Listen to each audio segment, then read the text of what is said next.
Bonjour et bienvenue dans le chapitre 12 de votre livre sur les mouvements d'un système.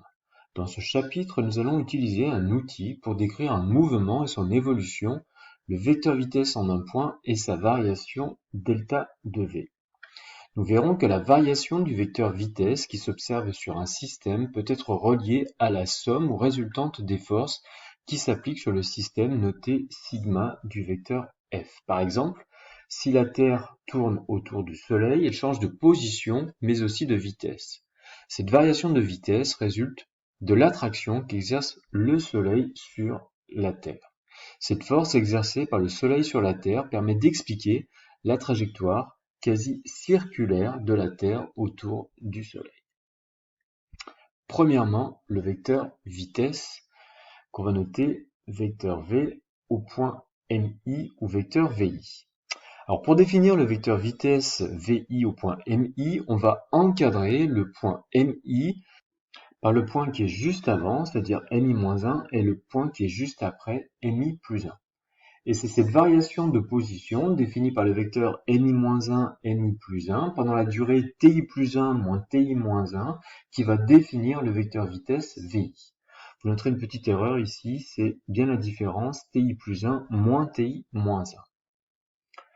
La durée, cette durée ti plus 1 moins ti moins 1 peut encore être notée de delta t, où delta t représente l'intervalle de temps pour passer d'une position à la suivante. En pratique, il faudra indiquer toutes les caractéristiques du vecteur vitesse au point mi, c'est-à-dire l'origine, la direction, le sens et la valeur.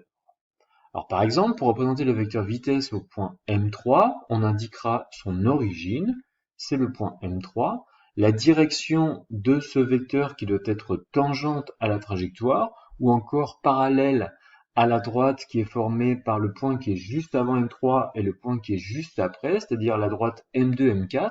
Vous remarquez que le vecteur est bien parallèle à la droite M2, M4.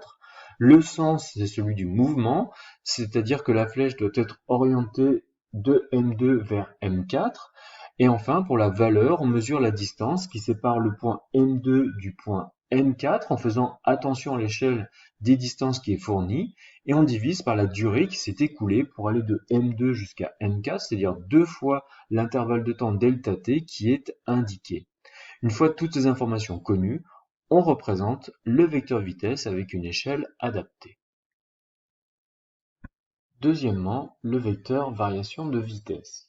Pour traduire la variation en valeur, direction et sens de la vitesse en un point mi, on peut construire le vecteur variation de vitesse, delta vi au point mi, en l'encadrant par les points mi-1 et mi plus 1.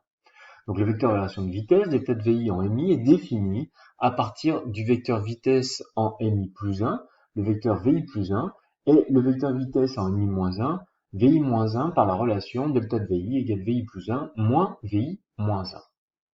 Donc par exemple, pour représenter le vecteur variation de vitesse au point m4, il faut connaître le vecteur vitesse au point qui est juste avant, c'est-à-dire au point m3, et c'est le vecteur v3, et le vecteur vitesse au point qui est juste après, m5, et c'est le vecteur v5.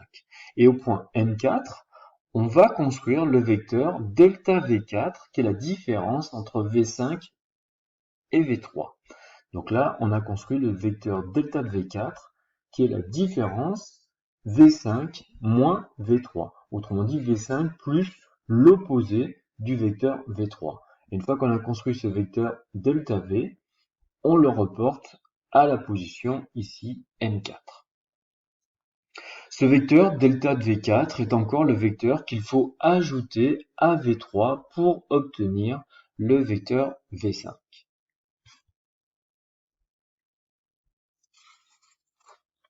Quelques exemples. Alors pour un mouvement qui est rectiligne et uniforme, le vecteur vitesse ne change pas au cours du déplacement. Il garde toujours la même direction, le même sens et la même valeur. Donc comme le vecteur vitesse ne change pas, eh bien cela signifie que la variation de ce vecteur delta v, est égale au vecteur mu. Pour un mouvement qui est rectiligne et accéléré, la direction et le sens du vecteur vitesse, eux, ne changent pas.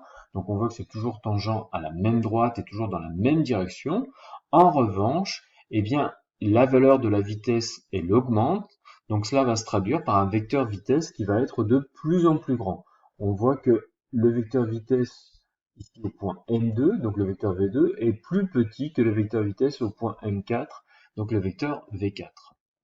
Donc pour représenter cette évolution, le vecteur delta V doit être dans la même direction et le même sens que les vecteurs vitesse. Donc par exemple ici au point M3, on construit V4 moins V2 et on trouve le vecteur delta de V3 qui a bien même direction et même sens que V2 et V4 et qui va traduire bien l'accroissement de vitesse qui doit être ajouté à V2 pour obtenir V4.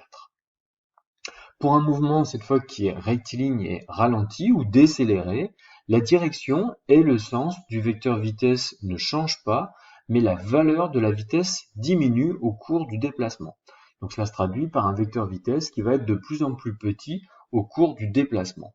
Et pour interpréter cette évolution, le vecteur delta V doit être dans la même direction, mais attention, cette fois de sens opposé au vecteur vitesse V2 et V4.